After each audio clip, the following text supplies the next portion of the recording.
Hi friends, welcome to MBA beginner channel. देखिए, अभी जो हमारा सीरीज चल रहा है वो चल रहा है टीक्यूएम। इससे पहले ही हमने बहुत ही ज़्यादा सीरीज कंप्लीट की है, जिनकी लिंक आपको ऊपर आई बटन में भी मिलेगी और हमारे प्लेलिस्ट में भी मिलेगी, जैसे कि हॉस्पिटल एडमिनिस्ट्रेशन है, आपका सीआरएम है एंड मेनी मोर। तो जहाँ तक कि टीक्यूएम यानी कि टोटल क्वालिटी मैनेजमेंट की बात है, इसमें अभी हमने बहुत ही टॉपिक्स ऑलरेडी कंप्लीट किए हैं, जैसे कि basic concepts in quality, quality cost, जो कि डिफरेंट डिफरेंट कॉस्ट्स है, और हमारा जो क्वालिटी मैनेजमेंट फिलोसफीज़ है, 3 क्वालिटी मैनेजमेंट फिलोसफीज़ है, Edward Deming, Juran trilogy and Crosby, ये भी हमारा कंप्लीट हो चुका है। कस्टमर परसेप्शन ऑफ क्वालिटी, ये भी हमारा कंप्लीट हो चुका है एंड केजन का भी हमारा कंप्लीट हो चुका है। इनकी भी लिंक आपको ऊपर आई बटन में भी मिलेगी और ये आप डायरेक्टली हमारे प्लेलिस्ट सेक्शन में जा सकते हैं टीक्यूएम के। ठीक है, तो आज का जो हमारा टॉपिक रहेगा वो रहेगा कान बान। ठीक है, इसको कैन बैन भी कहते हैं और कान बान भी। Usually as well as Asia is concern, इसको हम कान बान कहते हैं। तो कान बान बेसिकली है क्या? ये एक जापानीज वर्ड है। ठीक है, ये जो भी मेजर आपको थ्योरीज मिलेगी रिगार्डिंग द मैनेजमेंट या प्रोडक्शन, ठीक है, तो इस मेजरली जो है ये जापान की ही है। चाहे वो केजन है, कान बान है, इसके बाद हम जीआईटी पढ़ेंगे, तो ये सारे के सारे जो है ये जापानीज ही टर्मिनोलॉजी है। ठीक है, तो कानबान जो है ये एक जापानीज वर्ड है, जिसका कि सिंपल भाषा में अगर हम देखें, उसका सिंपल भाषा में मतलब एक साइन बोर्ड या बेल बोर्ड। ठीक है, इसमें हम थोड़ा सा विस्तार में डिस्कस करेंगे, थोड़ा वीडियो में जब हम थोड़ा सा डिस्कस करेंगे तो इसमें हम थोड़ा सा विस्तार करेंगे। लेकिन फिलहाल अभी आपको ये याद रखना है कि कानबान बेसिकली क्या है, ये एक जापानीज वर्ड है। ठीक है, और जिसका मतलब है साइन बोर्ड या बेल बोर्ड। ठीक है, इसका जो है ये एक JIT यानी कि जस्ट इन टाइम पे हम पूरा एक वीडियो बनाएंगे, जो कि इसके बाद आप पे आएगी। तो means of achieving just in time production. ठीक है, यहाँ पे एम गलती से हुआ तीसरा पॉइंट में, यहाँ पे directly it's not an inventory control system, यानी कि ये इन्वेंट्री कंट्रोल सिस्टम नहीं है। हम यहाँ पे इन्वेंट्री जो है वो नहीं रखते हैं।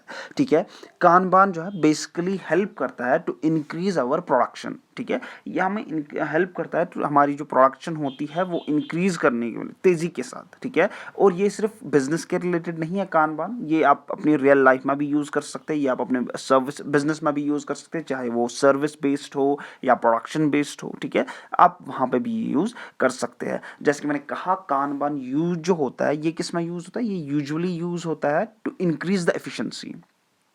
इसमें जो है आपके बेसिकली 3 चीजें आते हैं, टू डू, ठीक है, work in progress and done. To do में क्या क्या आता है? जो आपके बैकलॉग्स रह गए होते हैं या जो भी आपने काम करने हैं। ठीक है, जैसे कि फॉर एग्जांपल आपका एक बिल बोर्ड बनेगा, वहां पे आपका पहला सेक्शन बनेगा टू डू। ठीक है, ऊपर हेडलाइन उसका बनेगा टू डू, और टू डू के नीचे फॉर एग्जांपल आज मुझे इतना पढ़ना है। ठीक है, आज मुझे कान बान कंप्लीट करना है, आज मुझे नोट्स बनाने हैं, आज मुझे फॉर एग्जांपल खेलने जाना है, आज मुझे लंच पे जाना, जो जो भी आपको करना है आज दिन का। ठीक है, तो वो हमारा आएगा टू डू में। अब वर्क इन प्रोग्रेस, अभी फॉर एग्जाम्पल आप कानबान पढ़ रहे हैं, तो ये अभी वर्क इन प्रोग्रेस में आएगा। ठीक है, तो ये वर्क इन प्रोग्रेस में आएगा। डन, आपने फॉर एग्जाम्पल ब्रेकफास्ट किया। ठीक है, तो ये आपका वर्क इन प्रोग्रेस हो गया, डन, सॉरी ये डन में आएगा। क्या आपने वहां पे टू डू लिस्ट में रखा था कि फॉर एग्जांपल मुझे ब्रेकफास्ट करना मॉर्निंग में टाइम टेबल के हिसाब से, तो आपने ब्रेकफास्ट किया तो वो डन में आएगा। सिंपल में आपको ये याद रखना है, 3 कॉलम्स आएंगे, first will be to do, work in progress और डन। अगर आप ये लिखेंगे भी नहीं, नो इश्यूज, ये जरूरी नहीं है, ये बस मैं आपको इजी वे में समझाने की कोशिश कर रहा हूँ। ठीक है, सिंपली जैसे कि मैंने कहा, हम कानबान पे थोड़ा सा इस पर और डिस्कशन करेंगे। तो सिंपली आपको एग्जाम में तो इतना भी अगर आप लिखेंगे काफ़ी है, लेकिन मैं आपको ये समझाने के लिए यहाँ पे थोड़ा सा और इसको ब्रेकआउट कर लूँ। अगर हम कान बान को 2 डिफरेंट टर्म्स में डिवाइड करें, तो कान का मतलब है विजुअल।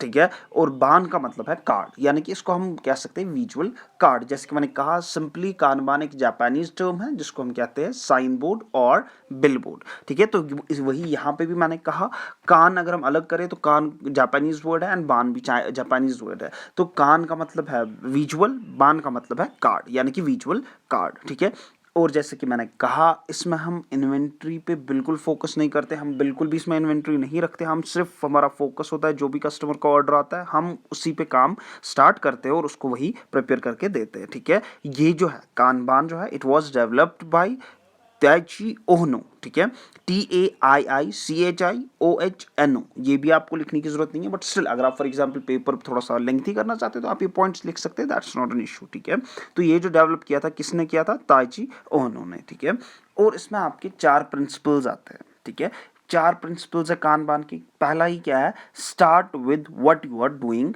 नाउ। ठीक है, ये मैं अंग्रेजी में इसलिए बोल रहा हूँ ताकि आप उसको नोट डाउन भी कर सके। ठीक है।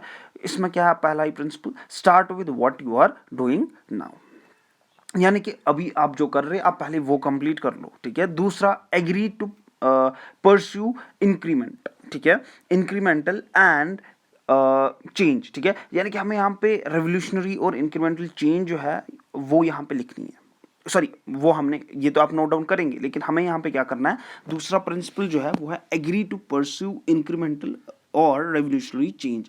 यहाँ पे हमने इकट्ठे वो मेजर चेंजेस नहीं करने, बिल्कुल स्मॉलर स्मॉलर चेंजेस करनी है, ताकि हमारी ऑर्गेनाइजेशन है या फॉर एग्जांपल हमारा सर्विस सेक्टर है या हमारी फॉर एग्जांपल रेल लाइफ है, तो इस पर इतना इकट्ठे असर ना पड़े जो कि ये फिर सहन नहीं कर पाएगी। Let's suppose for example, let's take an example of Kanban, अगर let's take an example of our rail life, ठीक है। अब हम सोचेंगे कि हमें इतना मसल बढ़ाना है, हम जिम की एग्जांपल लेते हैं, हमें इतना जिम करना है, उतना जिम करना है, तो एक दिन जाएंगे, एक हफ्ता जाएंगे, उसके बाद हम छोड़ देंगे। लेकिन अगर हम स्मॉलर स्मॉलर स्टेप्स लेंगे तो मोस्ट प्रोबेबली बहुत ही ज़्यादा चांसेस है कि हम इसमें सक्सेसफुल रहेंगे, ठीक है। तो पहला पॉइंट क्या है हमारा, start with what you are doing now. दूसरा पॉइंट है हमारा, agree to pursue incremental comma revolutionary change, यानी कि स्मॉलर चेंज हमने करनी है, ठीक है। तीसरा क्या है, तीसरा हमारा है जो फॉर एग्जांपल इनिशियली है, ठीक है, initially respect current roles, responsibilities and job titles. इसका क्या मतलब हुआ, देखिए आपने रेस्पेक्ट करना है जिनके जो अभी रोल्स है, जैसे कि फॉर एग्जांपल कोई अभी बिजनेस डेवलपमेंट एसोसिएट है, कोई मैनेजर है, कोई टीचर है, कोई प्रोफेसर है, कोई कॉन्ट्रैक्चुअल है, आपको हर किसी को रेस्पेक्ट करना है और उनके जॉब टाइटल्स को। ये नहीं कि अब आप आए और आपने चेंज करना है, आपने मैनेजर को चपरासी बनाना है फॉर एग्जाम्पल, या मैनेजर को डिमोटिवेट करना है या डिमोट करना है फॉर एग्जाम्पल, ठीक है। तो ये चीज़ें हमने नहीं करनी है, हमने रेस्पेक्ट करना है जो भी करंट रोल्स एंड रिस्पॉन्सिबिलिटीज़ है और जॉब टाइटल्स है। फोर्थ जो प्रिंसिपल है वो है encourage acts of leadership at all levels. Encourage acts of leadership at all levels. What does that mean? That means कि आपने ये नहीं देखना कि फॉर एग्जाम्पल आपने सिर्फ ये नहीं करना है कि दैट नहीं सिर्फ मैनेजर ही या सीनियर मैनेजर या डायरेक्टर ही हमें ये दे सकता है सजेशंस, नो, ठीक है, कोई भी दे सकता है। एट द एंड हमें फ़ायदा देखना अपनी ऑर्गेनाइजेशन का, हमने फ़ायदा देखना अपनी पर्सनल लाइफ का, हमने फ़ायदा देखना अपना सर्विस सेक्टर का, तो कोई भी दे, एट द एंड फ़ायदा तो हमारा ही हो रहा है। तो इसमें हमने बिल्कुल रिस्पेक्ट करना है एंड एनकरेज करना है कि अगर फॉर एग्जांपल किसी के पास कोई अच्छा आइडिया है तो वो एनकरेज हमने उसको करना है कि स्पीक अप, ठीक है।